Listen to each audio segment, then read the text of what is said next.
Good morning. আজকে অনেক ঠান্ডা পড়েছে, চলো তোমাদেরকে বাইরেটা একটু দেখাই। আমরা যেহেতু অফিসের ডর্মেই থাকি, তাই আমাদের বাউন্ডারির পরের থেকেই তার অফিসে শুরু। তো দেখো পরিবেশটা কি পরিমাণে ঠান্ডা, কুয়াশা, মনে হচ্ছে একদম সন্ধ্যার আগ মুহূর্ত, অথচ এখন বাজে প্রায় সকাল 10টা।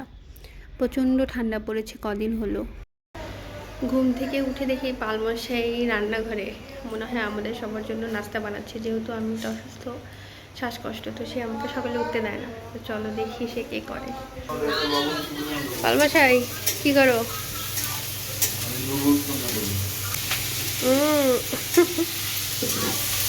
এটা কি কি কি দিছো? ফুলকপি আর ব্রকলি?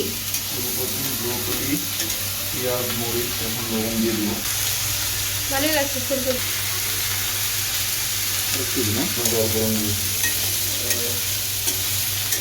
Thank you. পালমশাইয়ের প্রতিটা কাজ এতটা নিখুঁত, সে প্রতিটা কাজ অনেক যত্নের সাথে করে।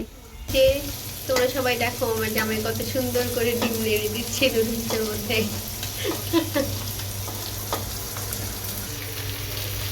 তার অফিস থেকে ফোন এসছে, তাই সে চলে গেল ফোনে কথা বলতে, আর আমাকে দিয়ে গেল। যাই হোক, বাকিটুকু দেখি কতটুকু কী করতে পারি। যেহেতু সে খুব একটা ভিডিও সামনে আসে না, আমি যখন ভিডিও করছিলাম সে খুবই লজ্জা পাচ্ছিল, বারবার হাসছিল আর বলছিল আমার মুখ দেখিও না।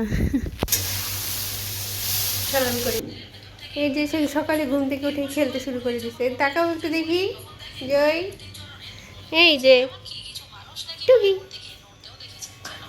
ব্রোকলি, ফুলকপি সব কিছু দিয়ে ডিম। রান্না শেষে ডাইনিং টেবিলে এসে আমি এরপর সবাইকে বাটিতে করে সার্ভ করলাম, আর এরপর সবাই একসাথে খাওয়া শুরু করলাম। সবাই বলছিল খেয়ে অনেক মজা হয়েছে।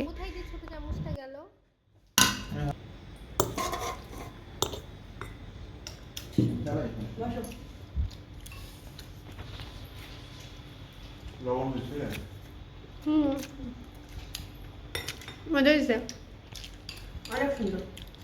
আসলে মজা হয়েছে। পাম না সত্যি। এরপর না আমরা সবাই অনেক মজা করে নুডলস খেলাম, একসাথে দাঁড়িয়ে বসে সবাই খাচ্ছিলাম। যেহেতু আমি মাত্রই ঘুম থেকে উঠেছি, আমার আর বসতে ইচ্ছা করছিল না, আমি দাঁড়িয়ে দাঁড়িয়ে খাচ্ছিলাম। আর এপাশে যেহেতু সব প্লেটও আনা হয়নি, তাই পালমশাই দাঁড়িয়েই খাচ্ছিল, আর তার দাঁড়িয়ে খাওয়াটা নিয়ে আমি খুব মজা করছিলাম। এইভাবে গামলা নিয়ে খাচ্ছে। আজকের ব্লগটা এই পর্যন্তই। তোমরা ভালো থেকো, সুস্থ থেকো, তোমাদের সাথে আরও অনেক গল্প হবে। কেমন?